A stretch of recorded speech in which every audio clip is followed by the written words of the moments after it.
Okay, we're back for part two, where we're going to talk about figures of youth in capitalism, political figures, and temporal figures. So, first, we've got figures in slash of capitalism. Yeah, so you'll see throughout the different figures that I kind of sketched out that there's elements of them that overlap. And so don't really need to get too bogged down in like putting a particular example, I suppose, in a particular place.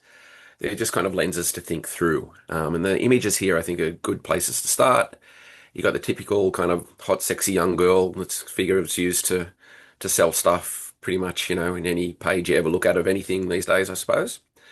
Another one there, though, is that photo there was kind of engendered a moral panic at the time when I was writing this, um, where people go and look at these, idiot kids at a museum looking at their phones rather than looking at the great work of art. This image at the time was used a lot to kind of convey, young people narcissistic looking at their phones or whatever. But what's actually happening in that photo is that the young people are doing research on the painting. They've been around, they've been told to sit down, and they're now doing research to come back to report to the rest of the class, is what actually happened in that photo when it was actually reported properly. So again, I think that's also almost like a kind of perfect distillation of like how young people are represented. They're damned if they do, damned if they don't. Here they are using their phones to look stuff up, to come back to have a conversation with the teacher. Um, but it's represented as if they're like, playing Minecraft or something. Yeah. So yeah. So if you like move through to the next bit, like we Yeah. can see how these things are kind of played off, I think, in when we think about capitalism as a thing through a sociological lens. Mhm. Young people are often very much positioned as that kind of cultural dupe through that kind of Frankfurt School lens that students may have looked at in first year sociology. That they don't think about things too deeply. They're kind of short term, shiny, what's in front of you, distracted. Not thinking deeply about the world, like not, um, grabbing holds of the means of production and getting revolution or whatever that through that Marxist lens wants us to see. They're unreflexive, and this is a constant appearance in moral panics about young people. I would say it's a key figure that combines with some of the others when it comes to things like the social media ban. They can't really think for themselves. They're just kind of sucking up all this information, and that's therefore why they're like anxious or stressed or have eating disorders or whatever. And you can see how that kind of overlaps with the one that's later on is with the at-risk youth. These kind of things can combine to multiply. On the other side, there's obviously, young people's bodies, and their culture is used to sell us stuff, like, Coke's been selling, you know, youth kind of lifestyle and stuff like that ever since, advertising existed, right? So there's this kind of play off here between on the one stage in pop culture and capitalism and consumer culture, young people are dumb, mindlessly dupes. On the other side, their bodies and their attitudes are used to as kind of figures to sell stuff. Um, so I think that's kind of two sides of the same coin there. Yeah. Yeah, absolutely. It's part of the kind of damned if they do, damned if they don't too. These are the conditions that young people don't choose Hmm. that are very predominant at the moment, I suppose, in terms of figuring what culture is and how they're positioned. So, um, yeah, the fact that young people are positioned as being like subjects of value, really, through capitalism, Hmm. through the body ideals, particularly for young women, as being the sort of the the primary time for appearance that all kind of appearance culture and beauty culture is figured around. Hmm. Young people don't get to choose that. They're just all of a No. sudden they're just positioned within it against their own will a lot of the time and just have to coexist. Yeah. Um, Yeah.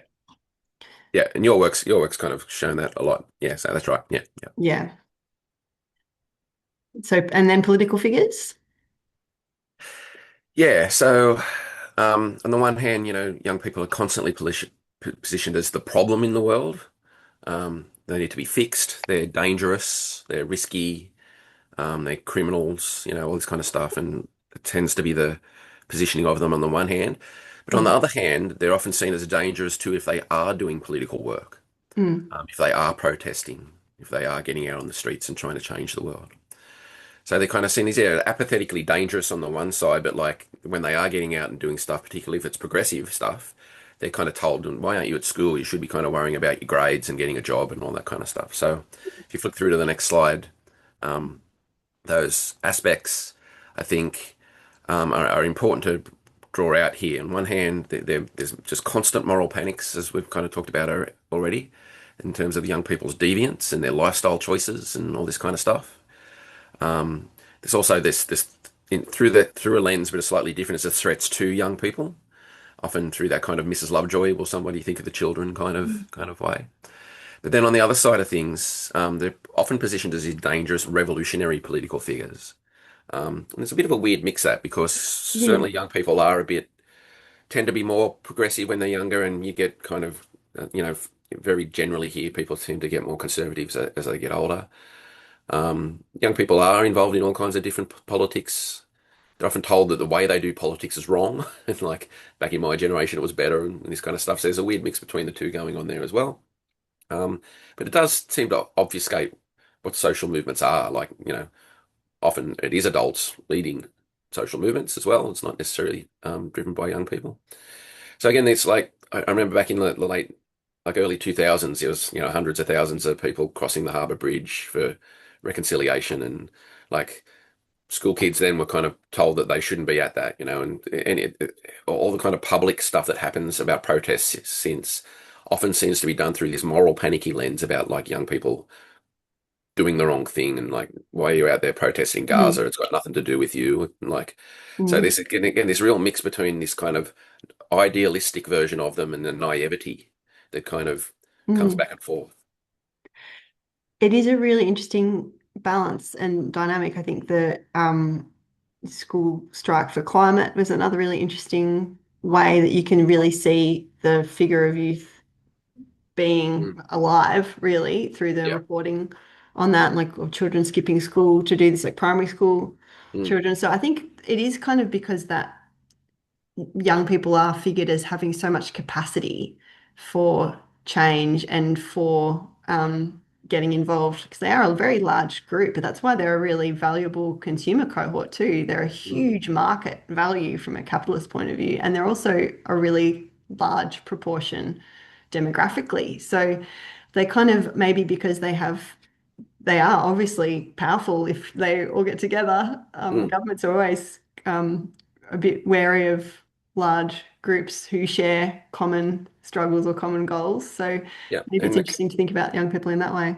Yeah, and the key, one of the key legal changes that has happened over the past 20 years is the increasing criminalization of protest. Mm, It's, you got to get permits and stuff now, and like, you know, even if there's a small little thing where there's like 20 people, the police, there's often more police there than there is the people. mm, So the very good indication of the threat, that kind of thing. And yeah, the example of the climate change school strikes is a really good example. Oh, again, almost the perfect encapsulation of the problem here. You have a political class that's doing very little about climate change, and it's young people themselves are going to be facing the kind of sharp end of it. Um, all our political class will be mostly kind of dead or died off by the time the current generation are kind of facing 2, 3, 4 degrees more. But so when they get out there and do something about it, though, like obviously they're then stereotyped in various ways about being irresponsible, which is like mm. almost beyond satire, really. Yeah, yeah, absolutely. And we have the temporal figures. Yeah. It's So, kind of you can see lots of different culture and things in these too. well, they're very specifically and deliberately Gen X figures there, because that's what I am.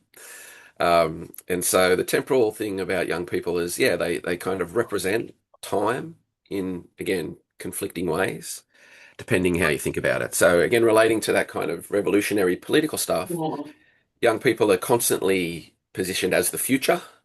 There's all kinds of stereotypes and cliches about that. Wind beneath my wings kind of lyrics and stuff like that. So young people are seen to be the future. Therefore, we have to kind of discipline them now and control them now and mold them into certain things so the future's good. Mm. But as individuals, as we get older, our youth is the past, and we also develop at the same time a kind of nostalgia, I think, for our own youth. And as we've kind of pointed out throughout this is generational things where as people get older, they tend to look at their own youth through this kind of a romanticized, rose-colored lens and then judge whatever young people are doing today against that often and denigrate it. And again, this is again these interesting tensions going on between these things. Mm. So yeah, young people in one hand, they're figures of the imminent future, but also personally and I think in pop culture as well. Um, Youth becomes this kind of nostalgia that we kind of, back in the day we were all, Mm. better, or we're all kind of more innocent, and we're all kind of, I don't know, reading books or riding our bikes or something. And today's people are on their phones and, you know, have e-bikes or whatever, and they're dangerous. And there's all these kind of interesting kind of relations that we kind of have, I Mm. think, as we get older through our own fears that Yeah. become ways to blame young people for whatever's going on today. Yeah. I think I love the temporal one in particular because I think it gets to something really core about I don't know, life maybe, just that Yeah. tension between only really having your own experience to go by ever as a form of knowing and sort of judging in that day-to-day sort of sense. But I guess we talked about generations in the course already. Those generationally, the people we move along with at a time period, like who were born in the same year as you or in the same generation, Mm. you're going to share things. And you, of course, the generation before or after you, like my kids, have a very different world. They are growing up with, phones from the very beginning. And Yeah. I get anxious about that because I didn't have a phone till I was 16. It's just the Yeah. most normal thing ever to be kind of concerned about those tensions. And I think we as adults package so much of our anxieties around the future and of humanity into onto young people Mm. because they're going to be around when we're not, and we're trying to build a world for them, and they're going to keep building one. It's just the kind of big stuff, really, Yeah. that young people connect with as a figure or as a group who share things that kind of Mm. get saddled with anxieties of the older generations, and then we'll probably do the same to the younger Yeah.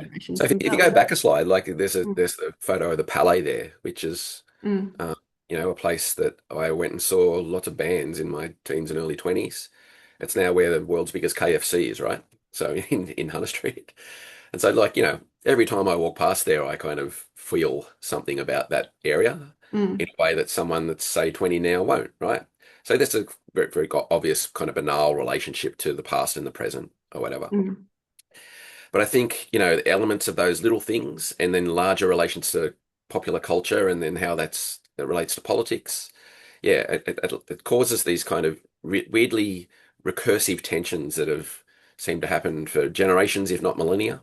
mm, Um, we're talking about it earlier on. Like I feel pangs of it now, like with younger people as I get older, even though I kind of immersed in this literature myself. mm, So it definitely speaks to those kind of, yeah, as you get older, I think we also feel increasingly irrelevant and mm. start to fear what's going on today, but also, your life's getting on, your body's breaking down, you have all these kind of resentments about that too.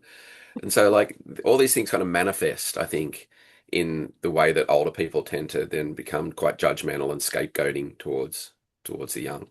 Yeah. Now, it's not to say that I want to over romanticize so that everything that young people do is good or like better than it used to be or whatever. That's not the claim here, and then it's not the kind of temporal kind of linearity to things getting better or worse. Mm. Um, but it's just yeah, it does seem to speak more about kind of very human concerns about aging, about relevance, and probably about death. Yeah. Yeah, absolutely. Mm. Well, I think that's Nice place to leave it. an interesting place to leave it, but probably apt. Yeah. Um, and yeah, we'll come back for part three in a minute. Thanks, Dave.